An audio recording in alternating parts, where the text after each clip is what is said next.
Thank you for coming on to the show. Glad you can make Oh, it. thanks for having me. I appreciate it. So you have a YouTube show and a channel, is that right? Yeah, I got a YouTube channel. I got a website. Just different things to push myself out there. So on YouTube, you could just Google Mr. Locario. I got a couple of YouTube pages on there. And then if you go online, you could just check out my websites, which is MrLocario.com, also BadBoyMembership.com, and UndeniableGame.com. So all those websites have different, stuff people could check out and, step their dating game up. So you are a life dating coach, rap artist, and actor. Is that right? Yeah, I do it all, man. I do it all. I used to rap back in the day. I don't rap anymore. I do my acting thing here and there, but mainly, the most of the stuff that I do is it pertains to the coaching and that type of stuff. So.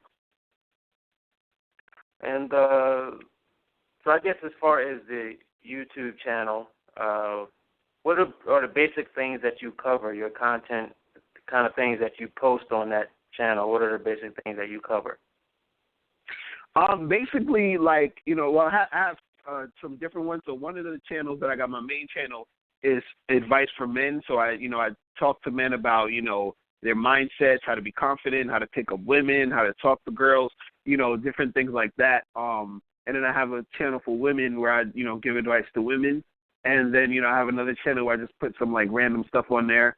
And then on my website, my main website, MrLocario.com, has advice for men and women. So, basically just, it's really, mainly just dating advice and stuff like that. So those things right there, that's pretty much mainly the purpose of the show? Right. It's mainly just to give people advice to help them, on their path of what they're trying to do with their relationships. You know what I mean? Because a lot of times, people, they sort of think learning about relationships or understanding relationships is quote unquote common sense. But a lot of times, if you're a man trying to get with a woman or a woman trying to get with a man, there's certain things that you need to understand about the opposite sex that most people don't know. You know what I mean? So I try to bridge that gap. You feel me? And what's the result you might have already answered this, but what's the result you achieved with doing this, or what has been the result so far?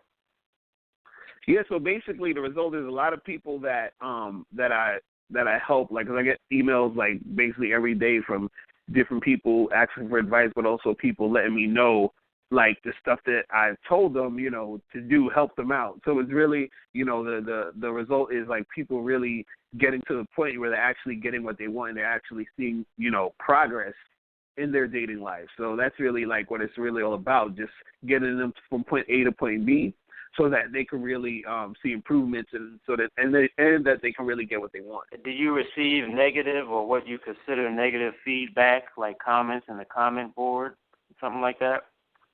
Yeah, of course. But the funny part is, usually the negative stuff that I get is from people who they have an idea of how they see the world, and then they listen to what I'm saying, and then they'll be like, oh, but that's wrong and that's not right. So, for example, I'll get I'm getting emails of guys where they're like, oh, Mr. Locario, I don't understand what you're saying because it's all about looks and money, and if you don't have looks and money, you're not going to get women. So that's coming from their perspective because they think they're not good looking or they probably have no money, and so since they're not getting women, that's how they feel it is because that's the perception that they have, with their life. You know what I'm saying?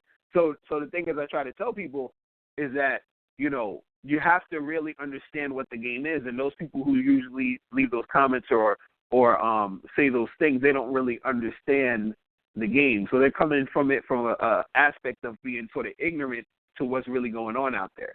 You see what I'm saying? Now, speaking about negativity, is it useful in some way, or has negativity differed your mindset in any ways in the methods or advice you offer? I mean, negativity is negativity basically is necessary to the extent that you can't understand positivity without negativity. You know what I'm saying? Like there's always going to be a balance. So, but the thing is, if a person's focusing on negativity, right, and not using that as a springboard to do something positive or to get a benefit out of what's going on, then it's kind of like you're not really doing anything with the negativity to get yourself in a position to get positive results. So, I say if someone's being negative about it, like let's say if a guy's like, well, I can't get girls because I'm not good looking or whatever, then you got to say, okay, what is it that I can do to actually get girls? And then by him learning what he needs to do to get girls, he'll end up realizing that his looks wasn't even the issue. You understand? So he would have to have taken that negativity and said, okay, well, this is going on, and what can I do to better myself, which is the positive side. And by doing that, he'd realize certain things, and then he'll start to see more benefits. So, it is what it is when it comes to, people, being negative about certain things. But if you're not using the negativity in a way to springboard to positivity, it's like, what's the point? You know what I'm saying? But has it like any way, like have you have a different mindset maybe from negativity that you may have gotten through, your coaching or whatever? Have you changed, have you augmentated your methods or your advice throughout, throughout time or throughout the years you've been doing this at all? Or if everything is pretty much... Yeah, I mean, I've changed certain things. I've changed certain things, but that came across basically because of, new information that I learned and finding better ways to do things, but it wasn't necessarily because of niggas. You know what I'm saying? So it was because the thing is, like, if I figure out or if I see a better way to do something, or if I see that there's a better way to get a certain result faster or whatever it is like that, then I'll switch it up and I'll be like, hey, it's easier to do it this way and make this happen. You know what I mean? Because the game is going to evolve as time evolves. You see what I mean? As time goes on, it's going to evolve.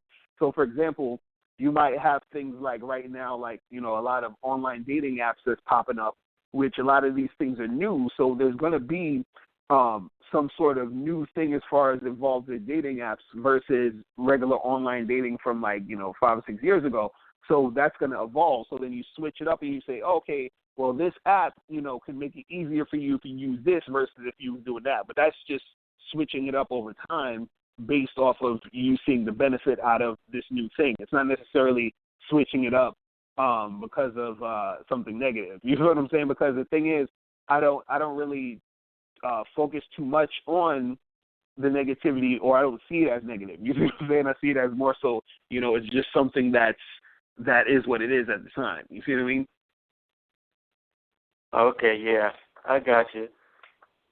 Now, I've actually found some, I think, past interviews that you've had with hosts that, had some disagreements, and they couldn't really quite understand what you were bringing to the table, Right. Just in general, what do you think, concerning the past that these hosts were not, really understanding? Whether it's the fact that their mindsets were old-fashioned, or they couldn't really see exactly what you were trying to get across to them. Well, I remember I did this one interview. This was like years ago, where they was interviewing me about my book, How to Have Sex with 2 Women a Day.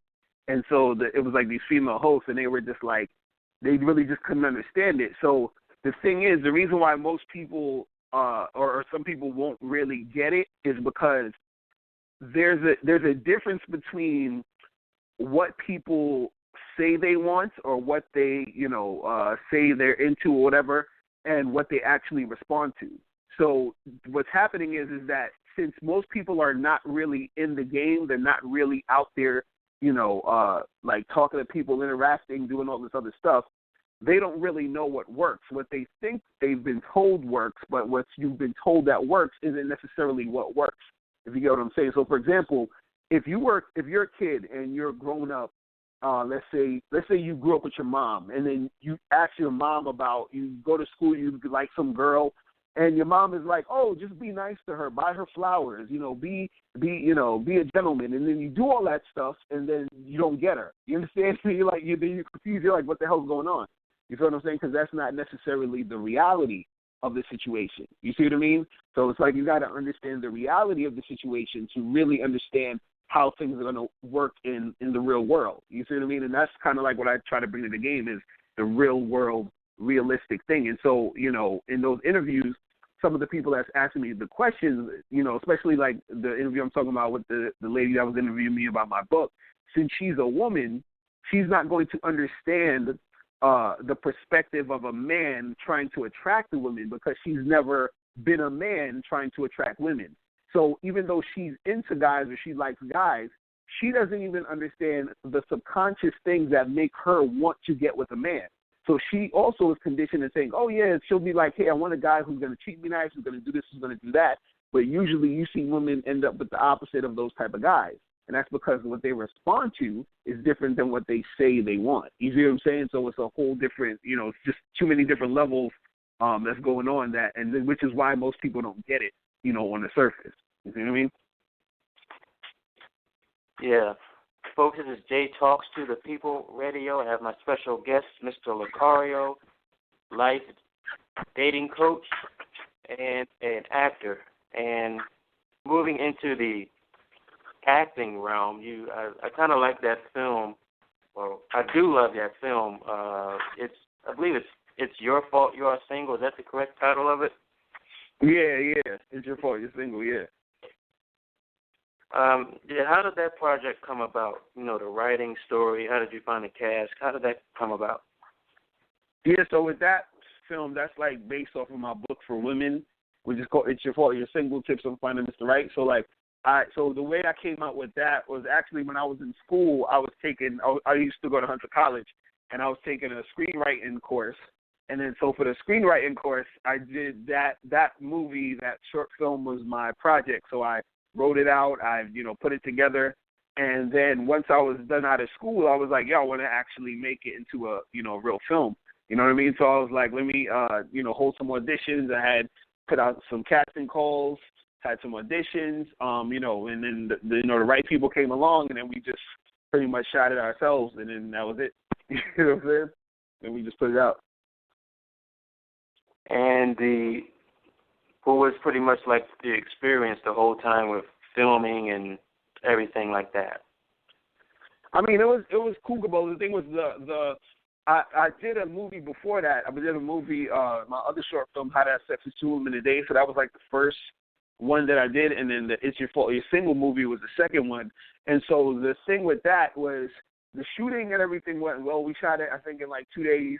And then the only part that I had a problem with was when I was shooting my other movie, or when I was doing my other movie, I had camera people, so all I had to do was focus on directing it. And then with It's Your Fault You're Single, the movie, I was basically doing everything as far as like me and my business partner, Miles Cunningham, we was doing all the shooting, we was doing all the editing, we was doing everything. So then that was like the difference. So it was a little bit harder to shoot and direct and do everything, all on our own versus when we had a little bit more help with the last movie. You know what I'm saying? So, right. Now, do you believe a person has control over another person's interest in them, or it's really up to the other person that has the interest? No, at the end of the day, it's up to the other person to have the interest in you. The part that you control, though, is that you have to be the type of person who is, confident in themselves, the type of person who's the best that they can be. Because what happens is when that person sees you, they recognize something that they're going to like because of how you presented yourself. You understand? So, for example, if a guy, he's talking to a girl or whatever, and let's say if he's sort of insecure, if he's not really sure of himself, feel him, and she's probably not going to like him because him being insecure and unsure of himself isn't attractive. And the reason why it's not attractive is because her seeing him being that way is a reflection of what she doesn't like in herself. Do you understand? So what happens is that when we see confident people, when we see people who are winning, when we see people who are doing their thing or whatever, we gravitate to those people and want to be around those people because we see something in them that we like in us when we're getting, in those situations. You understand? When we see a person who's insecure, when we see a person who's like, just like not feeling too good about themselves or whatever, you don't necessarily want to hang around them too much because they're showing you something that you don't want to see in yourself. This is the same reason why when people see, sometimes you see a homeless person, you might feel bad to a certain extent that they're homeless, but also on another level, you feel a certain way because you're thinking, damn, that could be me. You understand? Like, that could actually be me on the streets. I would suck.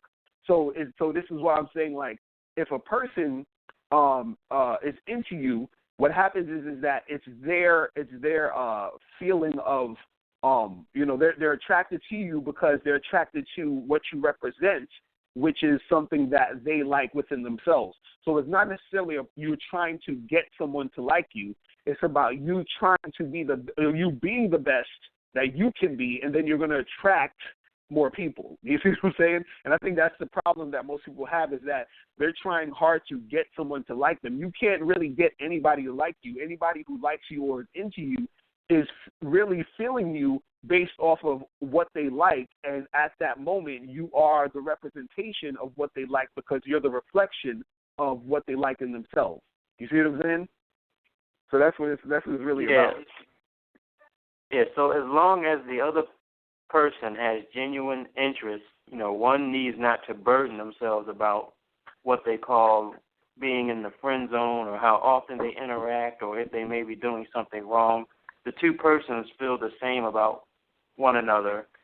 They don't have too much to question there. Does that make sense? Right. If two people like each other and they're feeling each other, it's gonna work out. If somebody's not feeling you, you're not gonna. You don't necessarily need to try to make them feel to feel you or whatever. You understand what I'm saying? A lot of times, it's more so about you feeling good about yourself, and then you're going to attract certain people. The problem is that this is the thing. Instead of, like, if a guy sees a girl, he's like, I want that girl, and if I don't get that girl, then it sucks. You understand? It's not necessarily about that girl. It's about you being the type of man who can get women in general, women period, because sometimes you might not get that girl because that girl is not going to be into you for whatever reason it is. You know what I'm saying? So by focusing too much on that one particular girl, then you're really, like, messing things up for yourself. You understand? And then that's going to make you feel like, oh, well, I'm a loser, I suck, nobody likes me, because you're putting all your eggs in that one basket. You're looking at her as the representation of women. You understand what I'm saying? Instead of understanding that, she's just this one girl who, isn't feeling you, and that's cool. That's okay. You understand what I'm saying? It is what it is. All right. Now, I'm under the understanding that it's best to limit communication in the early stages of dating. Granted, that is correct. Why is that? To limit? Well, the thing is, in the early stages of dating, like, it's not necessarily you have to limit communication, but your communication should be purposeful, meaning that if you are, like I always tell guys, especially when you're talking to a girl, you get her number, you just need to contact her to set up a date, and that's it. And then when you're on that date, that's when you talk and you hang out, you have a good time, and then all you do is call her back again to set up another date. What a lot of guys do is they'll set up a date, for later during the week, and then within the week they keep calling her, texting her, asking her how her date was, doing all of this extra stuff. You see what I'm saying? And then that's the thing that makes a woman, sort of like want to fall back and not really see you because you're giving her way too much, attention. You see what I mean? It's like you have to have that anticipation factor, especially at the beginning of her anticipating to want to see you again. And she's not going to be anticipating to want to see you if you are calling her every day. It's almost like this. It's like, why do we, celebrate Halloween or Thanksgiving or Christmas or whatever holiday is? The reason why it's so fun is because you're anticipating that holiday because it only comes once a year. If every day was Halloween, what would Halloween be as cool as it is? No, because you'd be like, whatever, like, this is happening every day. But the fact that it's not, the fact that there's that, space in between the time when it's Halloween now and then when it's Halloween next year, it gives you the anticipation of wanting to, get to Halloween and actually have the fun of what Halloween is because you have this, space in between the time. You know what I'm saying? So the same thing, works for when you're dealing with women and you're first dating. You want to have that space for them to miss you, for them to anticipate seeing you again, and for them to anticipate having that, interaction and stuff. You know what I mean? Right. Now, do you believe cohabitation leads to higher potential for dissolution of romantic sexual relations? Say that again? Sorry, I couldn't hear you cut off. Do you believe that cohabitation leads to higher potential for dissolution of romantic or sexual relationships? Wait, are you saying you come in with them big ass words? You saying? I'm like, what? You feel like if you live together, is it gonna make a better situation? Basically. Okay. I'm like, what? I'm like, hold on, let me get my dictionary. Well, the thing is, living together isn't going to necessarily make your relationship better. You know what I mean? It's one of those things where your relationship should be,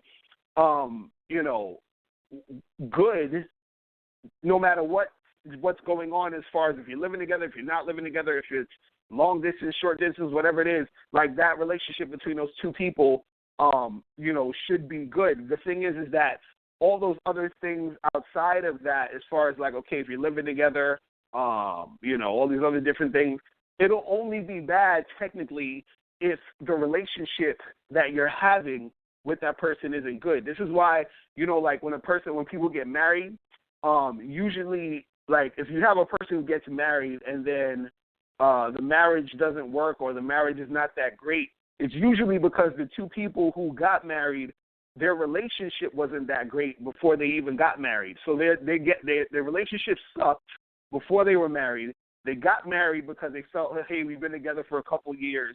And then while they're married, it still sucks. But the point is that the whole relationship was terrible anyway. You understand? It didn't matter what was going on. They just kept having a terrible relationship. So if you have a good relationship, if you're living with the person or not, the relationship is going to be good because even if things come up as far as you being in that situation, the fact that you guys have a good relationship, let's say you know how to communicate, you'll know how to communicate when things arise when you are in the situation of living together. You understand? If you have a bad relationship, if your relationship sucks, when things arise when you live together, it's going to be an issue anyway because you and that person don't communicate well. So it's not necessarily what's technically going, like the situation that's going on, either if you're living together, if you're married, whatever it is. It's more so how are those two people relating to each other, and do they have a good relationship between those between them two? You understand? And that's what's going to really determine how everything is going to work, no matter if they're living together, if they're not, or whatever it is. You see what I mean? Yeah. Well, unfortunately, I have quite a few more questions, and we're just about out of time. Are you willing to come back on to this program? Oh, yeah, definitely. Let me know. It's good. All right. Just again, tell the folks where to find your content. Yeah, definitely go to MrLocario.com. That's MrLocario.com. That's the main site. Make sure you also go to Bad Boy Membership. That's where you can get 45 to 90-minute audio and video tutorials that I do every month. And also go to UndeniableGame.com, where you can get my free audio program, Undeniable Game, which teaches you 7 easy-to-follow tips on how to really attract beautiful women. So, yeah, you can get all those. All right. Thank you for coming on today, brother. It was fun. I appreciate it.